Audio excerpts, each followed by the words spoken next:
In questo video ti parlo di un'ottica che ho utilizzato veramente tantissimo su YouTube, ovvero la Sigma 1020 f3.5, un'ottica grandangolare della quale ti parlerò ovviamente in questo video, ma ti voglio dire che è compatibile non solo con Canon, come la sto usando io in questo momento, ma se ti interessa anche con Nikon e Sony. Iniziamo! Come ti raccontavo nell'introduzione, oggi parliamo di un'ottica, un 10-20 su APS-C, quindi un'ottica grandangolare molto aperta, che ho utilizzato veramente tantissimo nei miei video su YouTube, soprattutto qualche anno fa. L'ho utilizzata per almeno un paio d'anni, poi ho scelto altre ottiche, ma questa la conservo sempre con amore perché è un'ottica che torna sempre utile.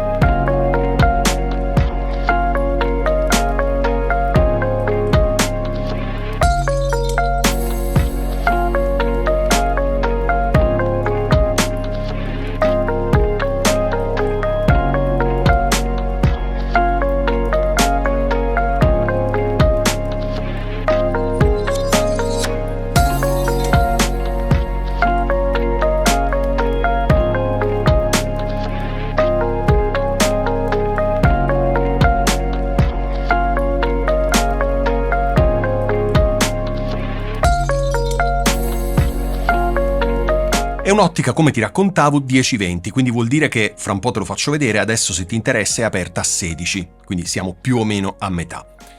Voglio farti vedere come funziona quest'ottica, te ne voglio parlare nel dettaglio, però voglio prima dirti una cosa. Cosa vuol dire 10-20? 10-20 vuol dire che apre da 10 fino a 20, quindi riesce a prendere tanto di quello che c'è intorno, sopra, sotto, a destra e a sinistra. Te lo faccio vedere tra un attimo. L'apertura è 3.5. Che cosa vuol dire? È un'apertura fissa, non so se hai notato, perché spesso gli zoom, e questo comunque è un'ottica zoom perché arriva da 10 a 20, gli zoom hanno un'apertura che magari l'altro modello di quest'ottica è 4.5-5.6, mentre questa qui è 3.5 fissa. Che vuol dire? Che se tu la usi a 10 o la usi a 20, l'apertura sarà sempre 3.5. L'altro modello, quello più economico, a 10 parte da 4.5 e a 20 arriva a 5.6, quindi un'ottica molto buia. Non che questa sia super luminosa, però sicuramente è un'ottica molto più luminosa rispetto a 4.5-5.6. Questo è un grosso punto a favore di quest'ottica, ovvero che l'apertura è fissa. Bene, la costruzione è solida, è un'ottica resistente, ce l'ho da una vita. Nella confezione, come hai visto nell'unboxing, c'è anche il paraluce, che non ho mai usato perché all'interno ovviamente non serve. Ma andiamo proprio nel pratico. Ti ho detto che adesso è aperta a 16. Proviamo ad aprirla a 10, quindi al massimo, ok? Ok. Come puoi vedere adesso si vede tutto, si vede l'asta col microfono, eccolo qui, si vede il mio computer, si vede tutto, ok? Anche la mia scrivania, io che sono seduto, si vede tutto. Quest'ottica a 10 è molto comoda negli ambienti piccoli, perché un ambiente molto piccolo lo fai diventare, sembra più grande. Adesso la mia stanza sembra enorme, in realtà è piccolissima. Ok? Quindi queste lenti servono, io te ne sto parlando in ottica YouTube, però se tu volessi fare fotografia in strada, fotografia d'ambiente, quindi in interni, paesaggi, ottiche come queste sono sicuramente molto interessanti, però restringiamo il campo a YouTube in questo momento, quindi ai video per YouTube. Quindi come vedi siamo a 10 ed è super aperta, puoi far comparire qualsiasi cosa, quindi se tu vuoi creare un set molto ampio dove tu sei più piccolino, perché adesso lo vedi, la composizione non è proprio perfetta perché c'è tanta aria sulla mia testa, c'è tantissimo a destra e a sinistra, eccetera eccetera, quindi non è una composizione migliore, ma io mi potrei avvicinare. E questo è un grosso vantaggio di quest'ottica, perché adesso l'ottica è a poco più di un braccio da me, ma io, volendo stare bene nell'inquadratura, ho il microfono per carità, se io mi avvicinassi o avvicinassi la macchina fotografica, cosa succederebbe? Che l'avrei ancora più vicina. Quindi se tu hai davanti a te un muro molto vicino, un'ottica come questa, che è tanto aperta, è veramente fondamentale perché la puoi tenere a un braccio di distanza o anche meno e ti riprende comunque tutto. Vogliamo provare? Facciamo questa cosa, non l'avevo preventivato, ma proviamo. Spostiamo. Per costruire la scena come prima. Ok, più o meno. È comunque più ampia rispetto a prima, lo vedi, prima non si vedeva il computer, adesso si vede, eccetera eccetera, però ce l'ho a meno di un braccio, arrivo qui, quindi meno di un braccio. di distanza, quindi vuol dire che se anche hai uno spazio piccolissimo, quest'ottica così tanto aperta è fondamentale. È fondamentale perché, ti ripeto, anche uno spazio piccolino lo fa sembrare molto molto ampio. Ok, prova a rimetterti dietro, dove eri prima, adesso non ricordo di preciso, ma orientativamente qui, più o meno. Proviamo a chiuderla a 20, vediamo che cosa accade.